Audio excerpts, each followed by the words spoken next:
abundant life. Okay? Amen.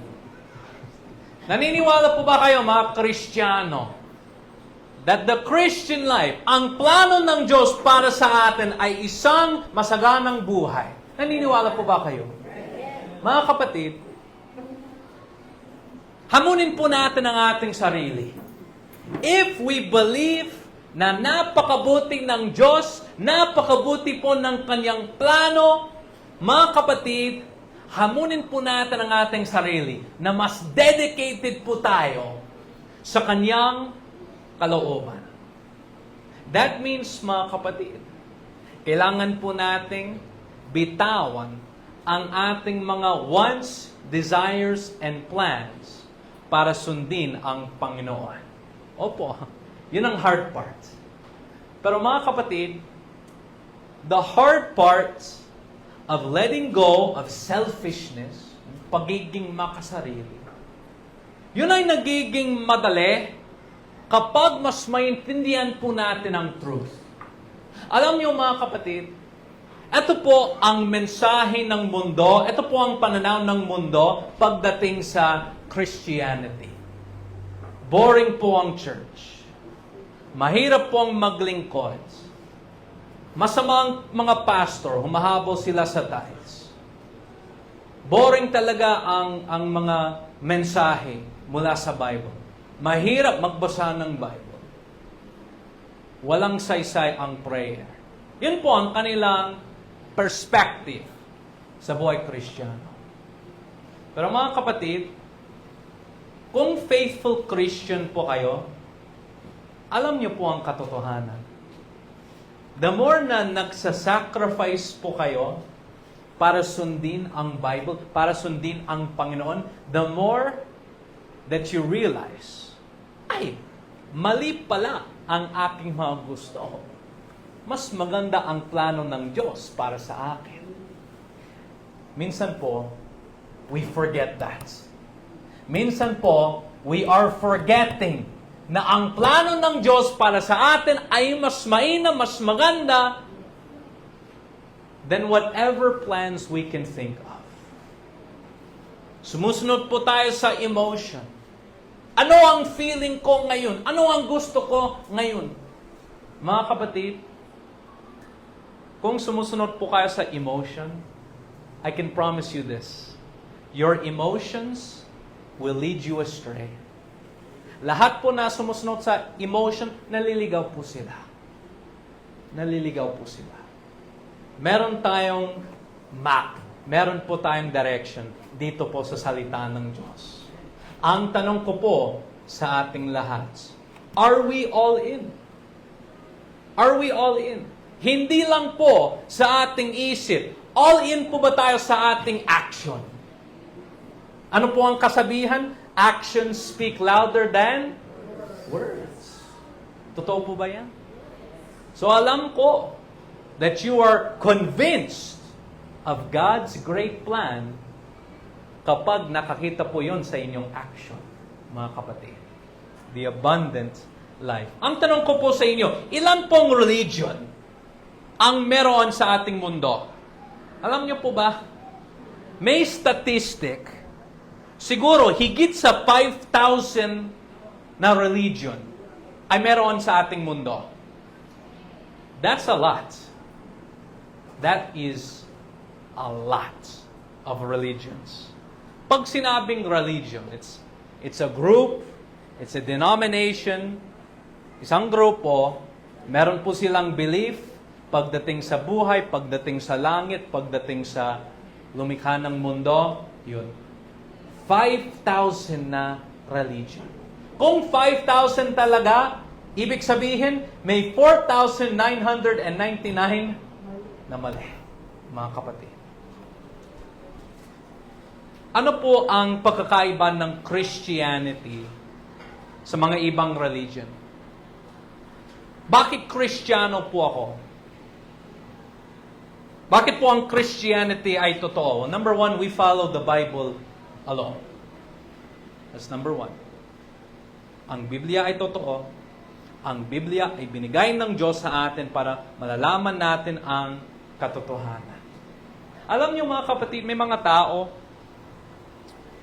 may mga influencer, may marami po na nagsasalita sa social media, nagsasalita po sila sa kanilang mga platform. At ito po ang kanilang view, na spiritual po sila. Spiritual ako. Meron akong connection sa mga bagay na spiritual. Yun ang sinasabi po nila. At dahil doon, parang kumukuha po sila ng karunungan mula sa nature, mula sa mga espiritu. At nais po nilang ibigay sa inyo ang truth tungkol sa universe. Bakit po? Meron po silang tinatawag na connection sa spiritual life. Mga kapatid, hindi ko kailangan yan para mas maintindihan po ang mga bagay na spiritual. Ang isa na lumikha sa lahat, nagbigay na po siya ng mensahe sa atin. Siya lamang po ang trustworthy source pagdating sa mga bagay spiritual. Tama po ba? We follow the Bible alone. Number 2, we follow Christ alone. Alam niyo po ang talata, I showed it earlier, no man cometh unto the Father but by me. Okay? Ito po yung topic ng ating Sunday school. We follow Christ alone. We know salvation is by faith alone. Alam po natin ito. This is what we need to remember, mga kapatid. If ever meron po kayong narinig sa paligid nyo, sa social media, sa ibang tao, na laban sa mga truth dito, huwag nyo pong kukunin yan. This is the truth. This is God's words. Ang tanong ko po sa inyo, ano po ang number 1 na religion sa ating mundo? Magbigay po kayo. Sa tingin nyo po, ano po yung number 1 na religion? May nagsasabi Christianity, Muslim.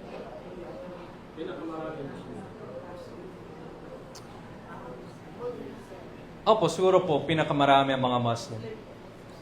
Sa akin, ito po yung answer ko. Iba po yung sagot ko. The number 1 religion is sumasamba ang mga tao sa sarili. Totoo po yun. I believe ang pagiging makasarili, that is the number 1 religion sa ating mundo. Nagwo-worship po sila sa sarili. Aaminin ko po ito sa inyo. Minsan, makasarili po ako. Minsan, inuuna ko po ang aking sarili higit sa lahat. Mga kapatid, yun ang patibong ni Satanas. And every time na ako'y nagiging makasarili, yun talaga ang hadlang para hindi ko makita ang masaganang buhay that God has planned out for me. Nakuha niyo po? Mga kapatid, we have to watch out for selfishness. Ano po talaga ang philosophy ng ating mundo? Alam niyo po, it's me first. Tama po ba? Me first. Ako muna. Ang mga kapatid, yun ang patibong sa maraming Kristiyano. Me first. Tapos, magsimba po ako. Me first. Tapos, sige, maglingkod ako. Me first. Tapos, sige, magbigay ako. Mga kapatid, tayong lahat minsan ay nakuhulog sa patibong na to. But this is the truth. When we can let go of selfishness, we can see blessings in the Christian life above what we imagine. Higit pa sa ating inaasahan. Alam nyo, ang ating mundo ay makasarili. Alam ko po yan. Tayong lahat ay ipinanganak bilang makasariling tao. Tama po ba? Sino dito ay may anak? Para sa mga bata na toddler, 5 years old, 4 years old, Makasarili po ba sila? Yes or no? Yes. Makasarili po ba si Clark, si Oliver? Opo! Alam na po ninyo. Mabilis kayo. Opo! Mga kapatid, nakakita ko po sa bahay ko, if ever yung isa ay may laruan, nagsaselos ang iba. Mainggit ang iba. Mga kapatid, many times throughout the day, kailangan po naming pigilan ang mga away. Bakit po? Makasarili po ang aming mga anak. Halimbawa, ito si Clark. Meron po siyang gitar. Alam niyo, nahanap po namin ang mga murang gitar sa Lazada. Sobrang mura. At binili po namin 2. Bakit po? Kung isa lang, makakaroon po tayong war sa aking buhay, sa aking bahay. Kailangan po namin 2. One for Oliver, one for Clark. But at the same time, ito po ang kailangan po nilang matutunan. How do you share? Mga kapatid, umiyak po sila pag hindi nila nabibigyan ng kanilang gusto. Tama? Umiiyak po sila. Sobrang mahirap. Ano po ang nangyayari sa taong nagmamature? When someone is mature, even if hindi sila nabibigyan ng kanilang gusto, okay naman sila. Ang taong pinaka-mature, mas masaya kapag ang iba ang nabibigyan ng kanilang gusto. Yun ang pinaka-mature. Ito ang problema sa ating mundo. May mga matatanda, may mga tao, edad ko, they don't get what they want, umiiyak din sila. 30 years old. Nakakalungkot. Mga kapatid, we live in a selfish world. Yung natural na pagnanasa ng mga tao ay makasarili. Sometimes, nakihiga po ako sa aking bed. Tapos, pumasok ang aking may bahay, meron siyang kahilingan. Kailangan niya ang tulong ko. Ano ang gusto kong sabihin? Nakahiga na ako. Handa na akong magpahinga. Ano yung temptation ko? Nais kong sabihin, no! Why? Makasarili ako. Yun ang natural sa bawat tao. But let me say this. Sa aking buhay, may privilege po ako. Nakapunta po ako sa maraming church. Kilala ko po maraming pastor. Kilala ko po ang mga tao talagang spiritual. Mahal nila ang Diyos. Matagal na po sila sa ministry. Dakila po sila bilang Kristiyano at sobrang mapagkumbaba. At alam nyo, parang nahanap po nila ang version ng Christianity na sobrang masaya, sobrang blessed, mga kapatid. Dahil they learned to stop being selfish. Hindi lang sa church, hindi lang sa work, hindi lang sa harapan ng iba, kahit sa bahay. Hindi sila makasarili, naglilingkod po sila sa kanilang pamilya, naglilingkod po sila sa bawat isa. At dahil doon, meron po silang joy! Hindi katulad ng iba. Mga kapatid, we have to understand that we are so selfish and we need to work on that every single day. Nakuha niyo po yan. We need to take care of that. We need to be mature. Okay? Ito po ang ating pamagat. Put yourself last. Put yourself last. Mga kapatid, ito ay madali dito sa church. Ito ay madali in situations where Sana makakaroon po kayong good impression. Pero ang tanong ko po sa inyo, in situations where familiar kayo sa isa't isa, sa bahay, sa family nyo, sa mga kapatid nyo, can you say, I will put myself last? Yun po. Ano po ang gusto po natin? Joy, di ba? I've shared this before. Ano po yung acronym ng joy? Alam niyo po ba? Jesus, tapos others, tapos you. Ibig sabihin, kung inuuna niyo po ang Panginoong Hesus, tapos ang susunod na prioridad is others, and then yung last ay sarili mo, ano po ang mangyayari sa inyo? Makakaroon po kayong tunay na joy. Ito po ang ating lesson sa mga bata. Ito po ang sinasabi po natin sa mga anak po natin. Mga kapatid, ito ay totoo. Kahit sa atin bilang mga matatanda. Joy. I promise you mga kapatid, the people that I see, nagpapayo po ako sa marami, hindi lang po ang mga miyembro ng Crosspoint, nagpapayo po ako sa mga unbeliever, tumutulong po ako sa mga unbeliever. The people na pinakamalungkot ay sobrang makasarili. Every day, nagbabago po ang kanilang gusto. I need this, I want this, I need this, I want this. Wala po silang pakialam sa iba, wala po silang care sa pangangailangan ng iba. At mga kapatid, kahit mayaman po sila, meron po silang pera para kukunin ang maraming bagay, mga kapatid, malungkot po sila talaga. Halos lahat po depressed. Depressed po sila. Ang truth pagdating sa joy ay kabaliktaran ng pinaniniwalaan ng mundo. It's not you first, it's Christ first.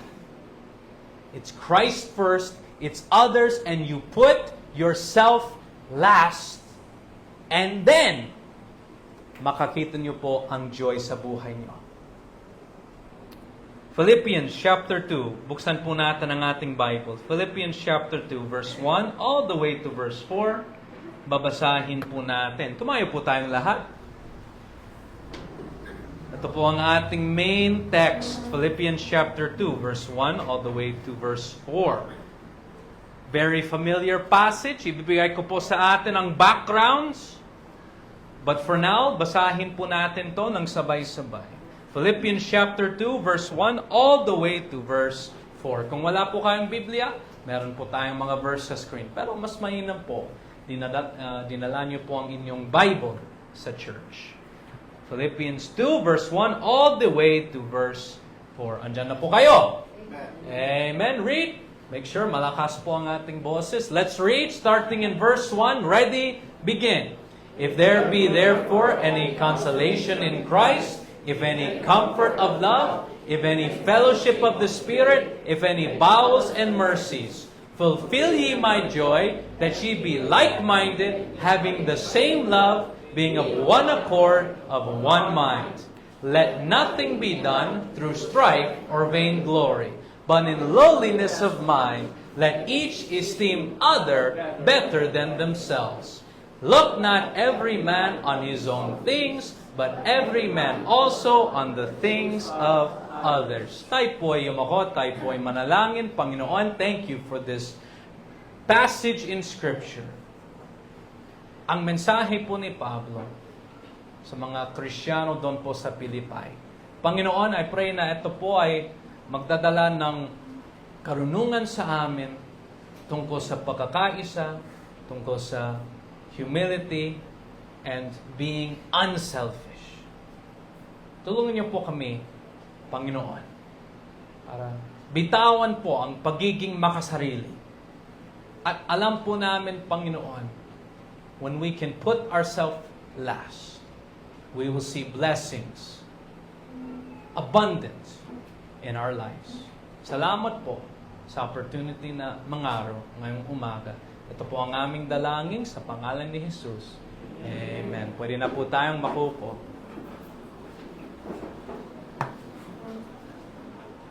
Mga kapatid, alam niyo po ang ating Sunday School. Maraming salamat kung dumalaw po kayo sa Sunday School. Malaking bagay po yon. Kahit maikli lang po, I appreciate. Dumadalaw po tayo sa Sunday School. Mga kapatid, yung theme ng Sunday School is, alam niyo po, exposing fake news. Mga kapatid, so many times, hindi natin nakakita na may nagsisinungaling sa atin. Hindi natin napapansin, hindi natin nakakita. Mga kapatid, kailangan po nating protektahan ang ating isip. Huwag nating tanggapin ang mga lies. I hate lies. I hate being lied to. Mga kapatid, nagsisinungaling lagi si Satanas sa akin. Sinasabi, Sean, if you will just do this, kalimutan mo ang ministry, do this, do this, do this, magiging masaya ka.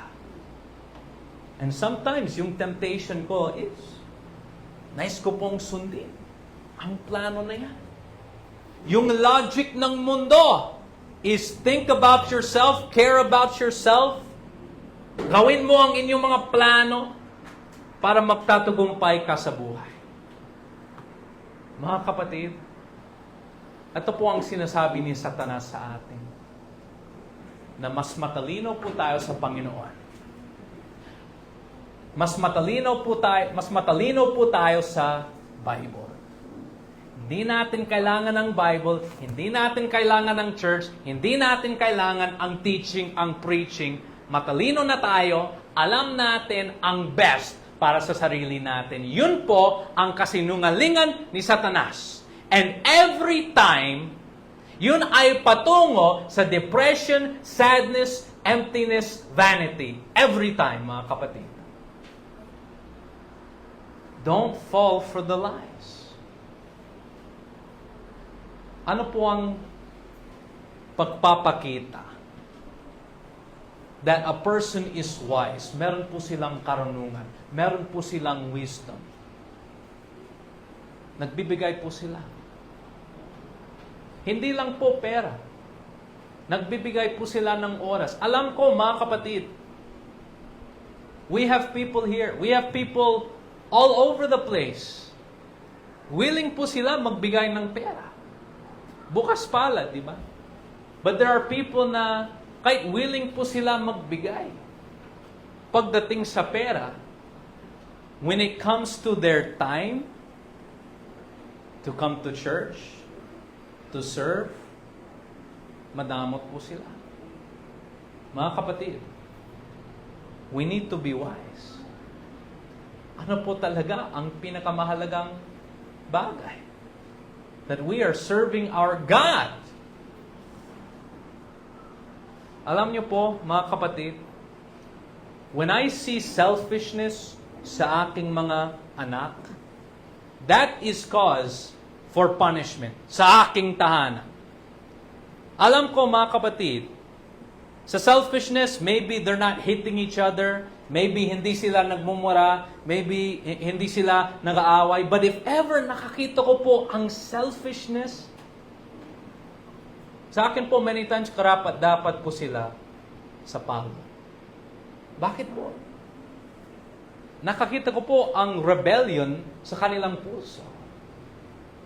At mga kapatid, para saan po yung palo? To remove rebellion. Mga kapatid. Ano po ang problema sa mga ibang magulang?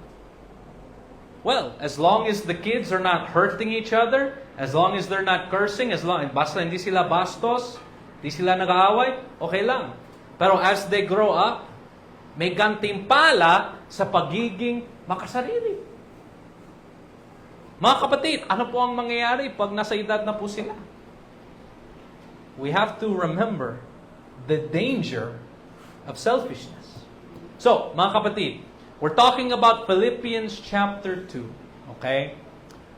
Alam po natin, sino po ang author ng ating Bible? Ang Panginoon, di ba? Ang bawat salita ay galing sa Panginoon. Alam niyo, tama? Okay. God used who to write the book of Philippians? Alam niyo po ba? The Apostle Paul. Sino po ang recipient ng letter na to? Ang mga Philippians. Tama. Bakit po may letter po si Pablo para sa mga tao doon sa Philippi? Bakit po? Sila po ang bagong church. Okay, I believe Acts 16. Naalala niyo po ang story kay Lydia. Nag-umpisa po ang church ng Philippi. Ito po ang church na talagang nagbibigay ng kagalakan kay Pablo. We could say, ito ang kanyang church na paborito niya.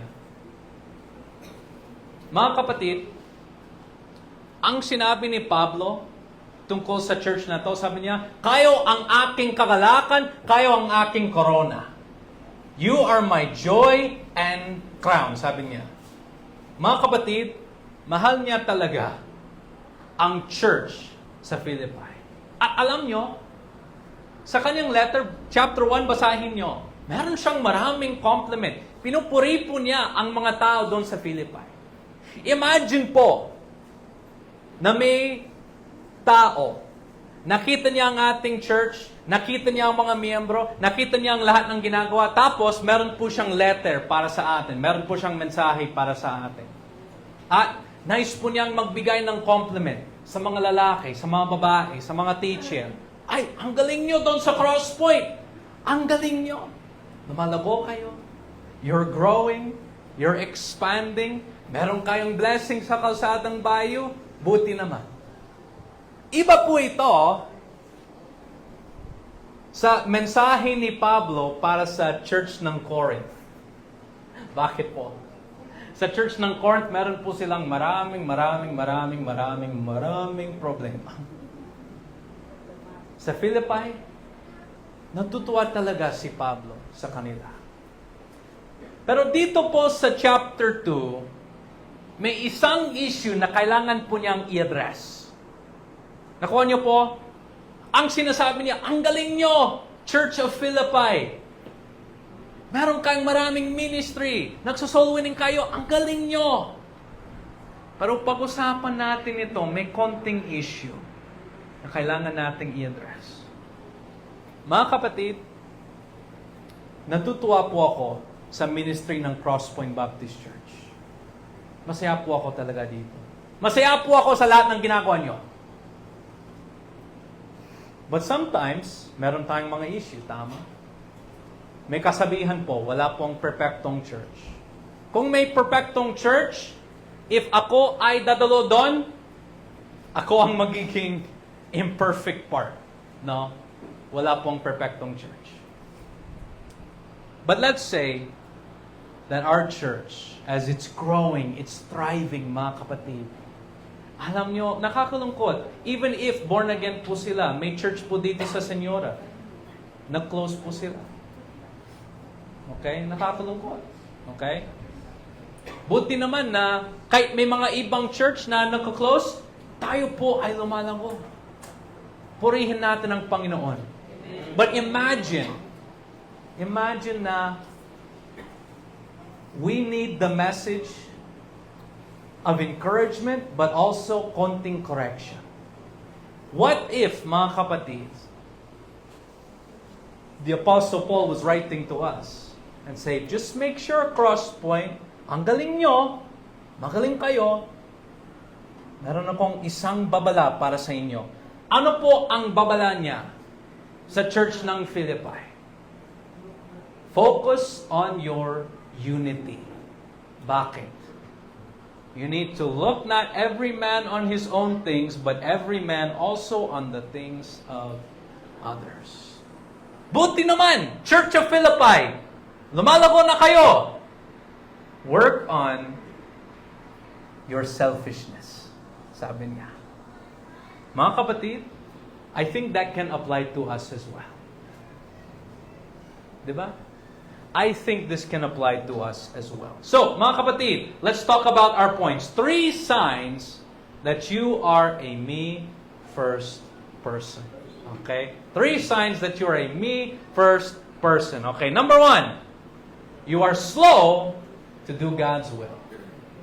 quick to fulfill your own desires. You are slow to do God's will, quick to fulfill your own desires. Mabagal kang sumunod sa Diyos at mabilis ka para humabol sa inyong sariling mga hangarin. Okay? I'd like to share some more verses with you. Mark chapter 12, verse 30. And thou shalt thou shalt love the Lord thy God with all thy heart, with all thy soul, and with all thy mind, and with all thy strength. This is the first commandment. And the second is like, namely this, thou shalt love thy neighbor as thyself. There is none other commandment greater than these. Nakuha niyo po yan? Yeah. Gising po tayo. I have a question. Bakit ito ang pinakadakilang utos mula sa Panginoon? Love God, love others. Mga kapatid, mahirap po ang buhay Kristiyano kung wala po tayong pagmamahal para sa Diyos at wala po tayong pagmamahal sa iba. Pero alam nyo, kapag meron po tayong tunay na love para sa Diyos, para sa iba, all of the sudden, mas konting mabigat ang pagsunod sa Panginoon. Bakit po? Yung mga mabubuting gawa ay lumalabas sa ating tunay na pagmamahal. Okay? Kapag tama po yung motibo, yung bunga ay lalabas. Mga kapatid, we love God, we love others. Yun ang kailangan po nating unahin. Dito nakakita po natin yung joy, di ba? Jesus, others, you. So pag sinabing, are you slow to do God's will? And quick to fulfill your own desires? How can we picture this? Halimbawa, sa paghugas ng pinggan. Mga kapatid, naalala niyo po, nung bata pa lang kayo, ano po ang sinabi ng tatay mo, nanay mo? Oy, anak! Maghugas ng pinggan. And then, ang sagot po natin, sige, 5 minutes na lang. Tapos yung 5 minutes ay nagiging 10 minutes. And yung 10 minutes ay nagiging 30 minutes. Nay, wait na lang! Payo ko lang sa mga magulang, when we say obedience, obedience means now. Okay? Huwag nating hayaan ang pagsunod na mabakal. Okay? Kasi yun ay magiging habit sa kanilang buhay. For me, para kay Oliver, para kay Clark, obey means obey now. Kung hindi sila sumusunod ngayon, hindi sila sumusunod. Nakuha niyo po yan? Mahalaga po yan sa mga magulang. Alam nyo, if ayaw po nating gawin ang isang chore, syempre, mabagal po tayo. No? Pero what if, ang sinabi po ng ating magulang, anak, sige, maglaro tayo ng basketball. Ayun. Nakasuot na ako. Naka-jersey na ako. Sa loob ng 1 minute, handa na akong lumabas. Bakit? Mahilig ako mag-basketball. So, mabilis ako. Mga kapatid, think about yourself. Think about your speed. Okay? Speed. Ano po ang speed ng inyong obedience? Ito po ang babala. Many times, narinig ko po ang testimony, ang patotoo ng isang matanda, Kristiyano, maybe 70, 80. Alam niyo po ang sinasabi nila minsan? Sinasabi nila, I wish na pwede kong baguhin ang nakaraan. I wish na nung bata pa lang ako, 30 pa lang ako, 40 pa lang ako, I wish na sumunod ako agad sa kalooban ng Panginoon. Ngayon, nagsisisi po sila. Bakit? May delay. Sige, gawin ko yun in 1 month. Yung 1 month ay naging 6 months. Yung 6 months ay naging 1 year. Yung 1 year ay naging 10 years. And before you know it, God is not a part of their life. Mga kapatid, we need to obey now. Nakuha niyo po? God says, go to church now. God says, read my word now. God says, follow me now. Don't wait, mga kapatid. Body language. Pag-usapan po natin ang body language. Ano po yung body language? Okay? Sometimes, iba po ang ating pananalita sa ating body language. Tama po ba? Sometimes, sinasabi natin, oh sige, gusto kong gawin iyon. Oh sige. Pero yung body language is, ayoko. Ayoko. Mga kapatid, what are we quick to do? Are we quick to serve God? Are we quick to do what God needs, to do what the church needs, to do what is best for souls? Mabilis po ba tayo? Pwede po nating sabihin, ay, may tagas sa kusina, ayusin ko na. Kailangan tayo magluto, di ba? Ayusin ko ngayon. Ay, yung kapitbahay ko, kailangan niya ang gospel, sige, sa susunod na lang. Pag nakita ko siya, pag hindi siya busy, sige, mag-usap tayo. Yun. What really is important? Yun ang number one. Slow to do God's will, quick to follow our own desires. Okay? Number two, you are easily jealous. Ito po ang pagpapakita, ito po yung sign ng taong makasarili. Me first, you are easily jealous. Ito po ang kailangan po nating matutunan para maging mature. Learn to be happy for others. Ano po ang sinabi ni Pablo? Look not every man on his own things, but every man also on the things of others. Let this mind be in you, which was also in Christ Jesus. Mga kapatid ko, masaya ka ba kapag ang kasama mo, ang kapatid mo, ang pinsan mo, ay may awards, may recognition, may blessing?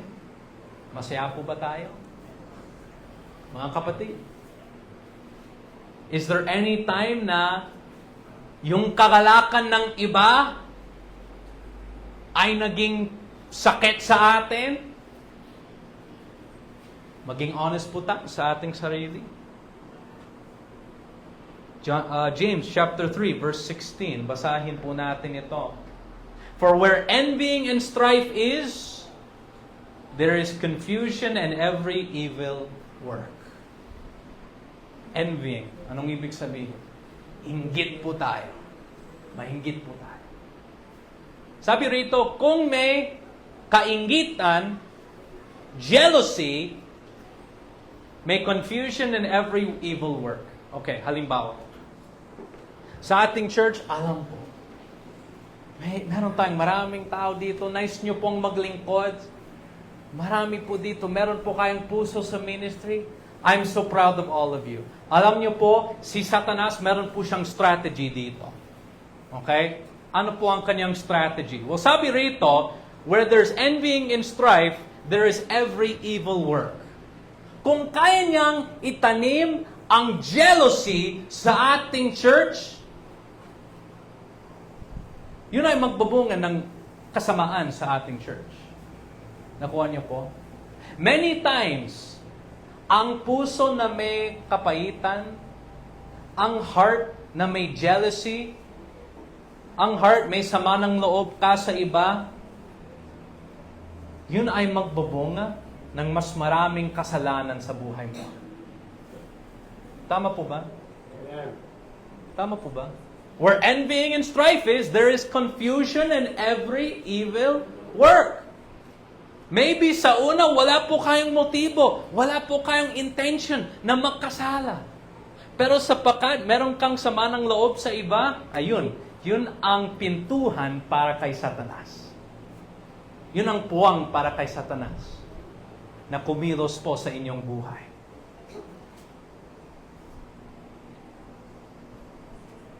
Ang verse na to sa Tagalog, kung saan may pag-iinggitan at makasariling pagnanasa, naroon ang kaguluhan at lahat ng masamang bagay. Grabe po. Huwag tayong mainggit. Sa akin po, kayo po ang aking kagalakan. Alam niyo po yan. Everyone, kahit matagal na po kayo dito, bago po kayo dito, even yung mga first-time visitor, kayo po ang aking kagalakan. Alam niyo, ayaw ko pong lumipat sa ibang church. Alam niyo po yan. If tatawagin po nila ako doon sa United States, Pastor Sean, punta ka dito, may mas malaking church dito. Ayaw ko, dito na ako sa Crosspoint. Mahal ko po kayo. Alam niyo, hindi ako mainggit sa mga pastor na mas mahusay sa akin, mas magaling sa Tagalog.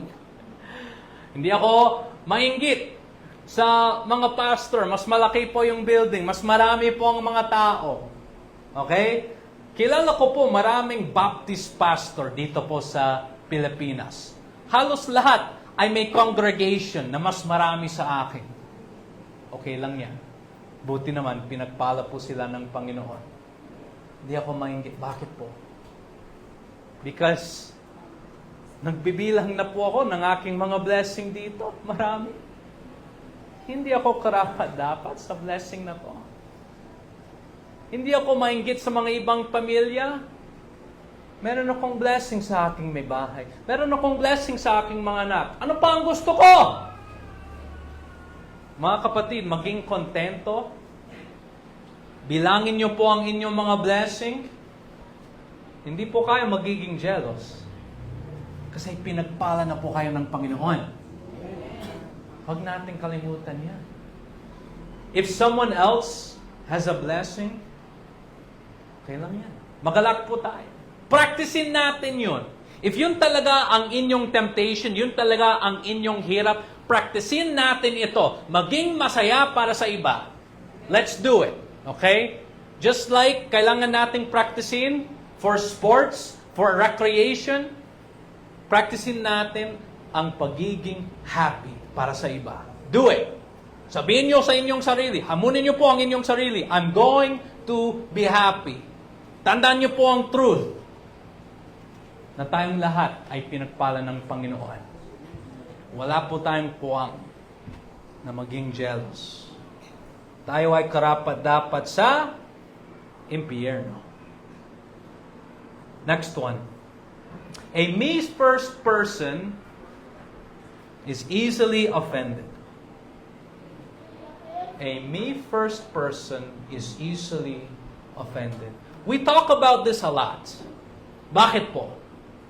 Mahalaga po ito mga kapatid. We can be sensitive. Hindi po dahil may nananakit sa atin. Sensitive po tayo kasi meron po tayong ego. Meron tayong pride. And sometimes, mga kapatid, na-open po tayo kay hindi maganda ang reason. Nakuha niyo po? May verse po dito sa Ecclesiastes, chapter 7. Basahin po natin, verse 21, 22. Sabi rito, and take no heed unto all words that are spoken, lest thou hear thy servant curse thee. Nakuha niyo po yan? Take heed means like, don't care. Don't care too much. All words that are spoken. Lest thou hear thy servant curse thee. Sa susunod na talata, makakita po natin ang reason. Verse 22. For oftentimes also thine own heart knoweth that thou thyself likewise hast cursed others. Pwede po nating palitan ang salita curse. Lagay po natin chismis. Ilagay po natin ang salita chismis. If ever, galit po kayo, narinig ko ang kanilang sinabi tungkol sa akin, sabi nila na ganito ako, ganito. Karami. Okay. Does that mean na hindi ka kailanman nagchichismis? Does that mean na ikaw ay hindi kailanman nakakasala. Yun po ang punto ng verse. Mga kapatid, may kasabihan, talk is cheap. Alam niyo po yan, talk is cheap. Lahat ay nagsasalita. Sometimes, hindi tayo nakokontrol ng ating mga words. Sometimes, people say things. Mga kapatid, huwag tayong mag-alala about those kinds of things. Opo, sometimes, it's a big problem. Sometimes, kailangan nating ayusin yan. Sometimes, kailangan nating sawayin ang tao. At sometimes, kailangan nating patawarin ang tao. But most of the time, mga kapatid, kailangan po nating i-recognize that these problems ay sobrang maliit. Mga kapatid, ang self-centered na tao, ang makasariling tao, ay madalas na o-open. Nakuha niyo po yan. But a Christian who is God first, others first, maliit lang po ang kanilang ego. Mga kapatid, alam niyo po ang salita ego, huwag nating hayaan na ang ating ego ay lumalago. Minsan kailangan po nating sabihin, ay, hindi ako mahalaga. Tama? Sabihin natin, hindi ako mahalaga. Ako ang lingkod ng Panginoon, ako ay naglilingkod sa Crosspoint Baptist Church, okay lang. It's not about me. Alam niyo po, mula sa umpisa, gumagawa po kami ng mga ministry para abutin ang mga kaluluwa.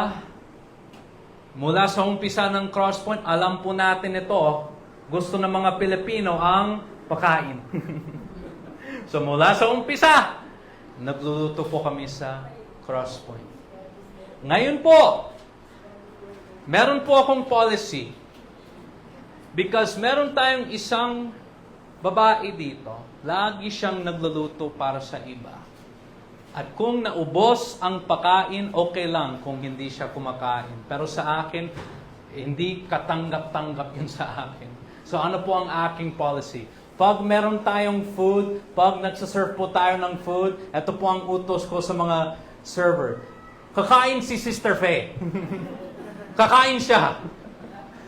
Sa unang taon ng Crosspoint, marami pong event, hindi po siya kumain. Kaming lahat ay kumain, hindi siya. So I appreciate her.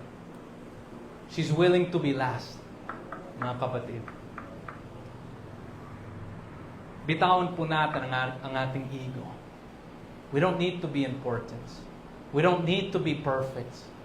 We don't need to be adored and loved and cherished, mga kapatid. Bigay natin ang lahat sa Panginoon. Yun ang paraan para makakaroon ng joy.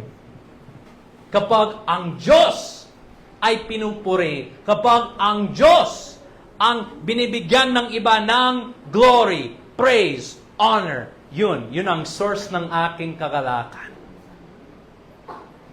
Mga kapatid, pagkatapos po ng mga Sunday morning service, if ever nais nyo pong ibigay ang encouragement sa akin, nagpapasalamat po ako sa inyo. But I'll say this, ito po ang nais ko pong marinig. Imbis na, ay, ang galing mo, Pastor Sean. Galing mo magsalita. Ito po ang nais ko pong marinig. Pastor Sean, purihin ang Diyos sa lahat ng ginawa niya ngayon sa Crosspoint. Pastor Sean, mas mahal ko ang Panginoon dahil sa lahat ngayon. Yun ang mga bagay na nais ko pong marinig. Because it's not about me. It's not.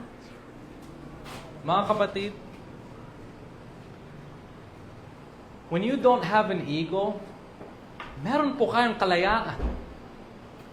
Nakuha niyo po? Doesn't matter. Hindi ako nag-alala tungkol sa aking reputation. Basta maka-Diyos po ako at naglilingkod ako sa iba. Okay lang yan. Pwede niyo pong sabihin, na wala po akong fashion sense. Kanina, alam niyo po, usually naka-necktie po ako. Ngayon po, naka-brong po ako. Pinili ko po yung blue pants. Sabi ko, kanina, Ma'am Julia, or sinabi ko, Jules, tama ba yung, matching ba ito, yung blue pants, the gray barong? Wala akong alam. Like, mga kapatid, marunong ako mag-English, marunong ako mag-Tagalog, hindi ako marunong mag-fashion. Hindi ko. Tama ba yung sapatos? Hindi ko alam. Sabi ko, Ma'am Julie, there are things that I'm good at. Magaling ako sa football, chess, hindi ko alam. Hindi ko alam kung anong kulay ay tama sa damit. Basta naka-shirt ako, naka-pants ako, naka-sapatos, yun. Katanggap-tanggap yun sa akin. So, pwede nyo pong sabihin, oo, ang ating pastor, hindi siya marunong mag-fashion. Okay lang yan. Okay? Sometimes, ang aking buhok, hindi ko alam kung anong dapat kong gawin. So, just whatever. Basta hindi messy. I don't care, mga kapatid. Now, minsan, may ego ako. Just like all of you, I need to suppress it.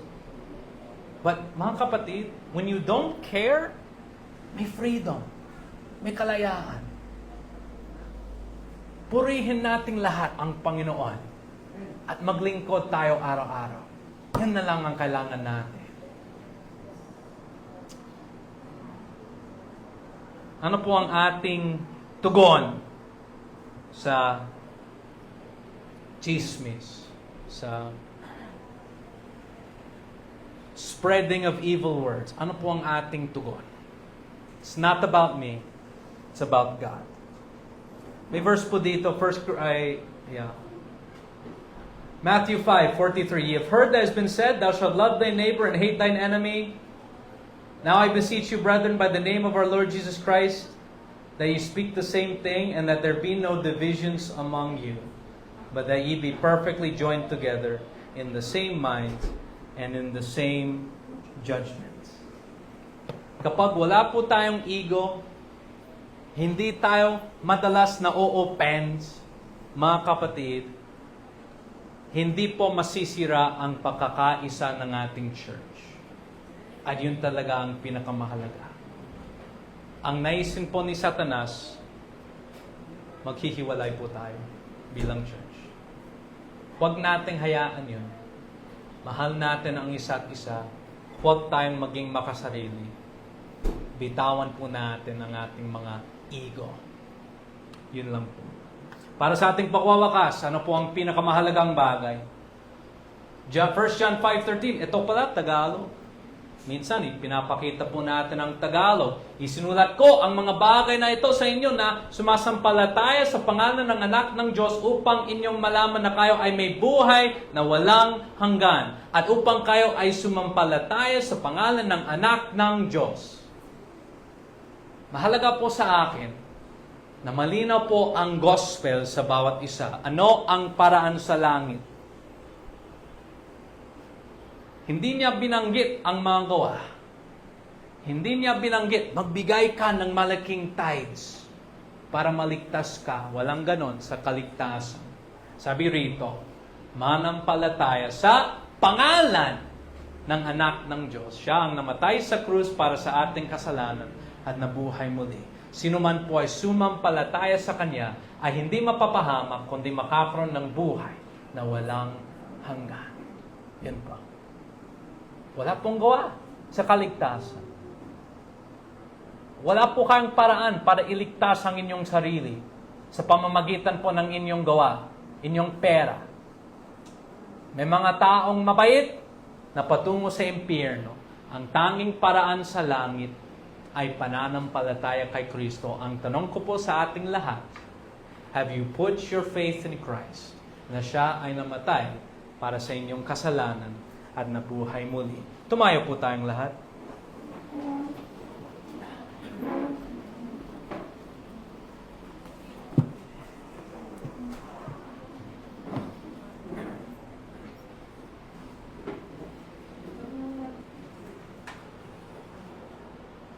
Tayo po yung ako.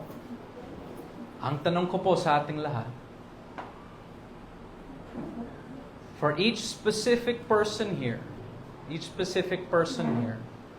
naligtas ka ba? Sure ka ba? Nakakatiyak ka ba sa inyong kaligtasan? Kung hindi pa, okay lang yan. Meron kang opportunity ngayon para mas maintindihan mo ang kaligtasan. Huwag mong sabihin na dahil mabait ka, pupunta ka sa langit. Walang ganon sa Bible. Sabi ng Bible, sumampalataya ka kay Kristo.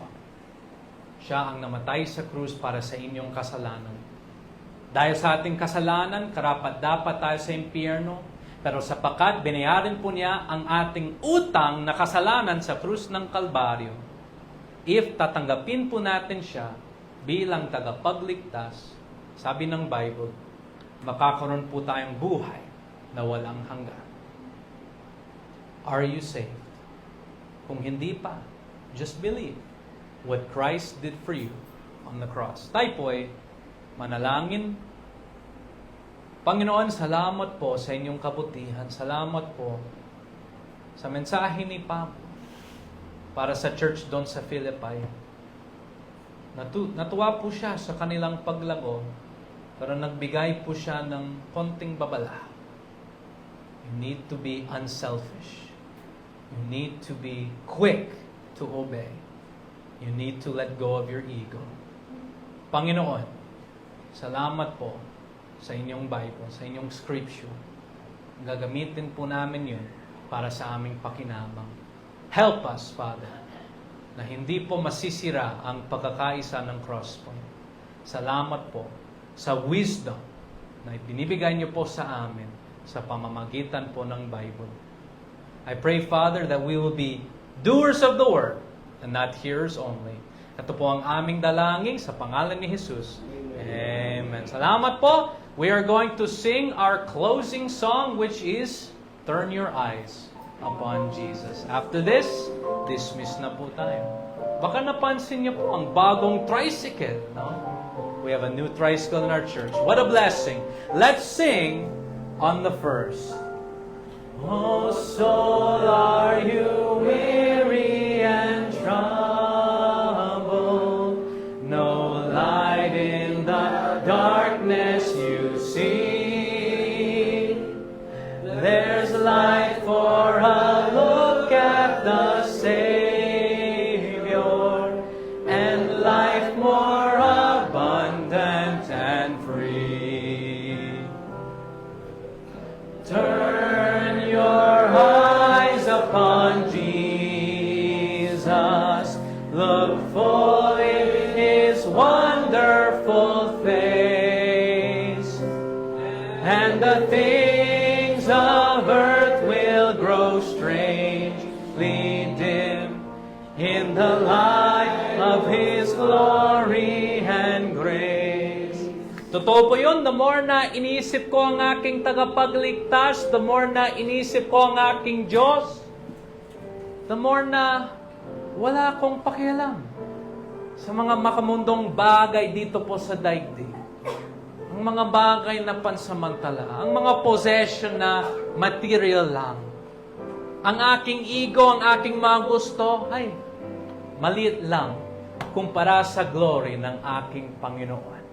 Mga kapatid, I want to encourage you. Tuloy po tayo sa ating pagsunod. I want to encourage you. Tuloy po tayo sa church. Balik po tayo sa Thursday. Balik po tayo sa Linggo. Kahit ano ang ating plano, kahit ano ang ating gusto, ang tanong ko po sa ating lahat, ano po ang gusto ng Diyos? Yun po. I promise you, that is a choice when we choose God first. Hindi tayo magsisisi. So oras na po ito, as always, like to call up Brother Rehan para sa ating closing hymn. And then also, wag nating kalimutan closing prayer. Pasensya na. Wag nating kalimutan para sa ating mga bisita, siguraduhin po natin meron po silang regalo. Brother Rehan, please come.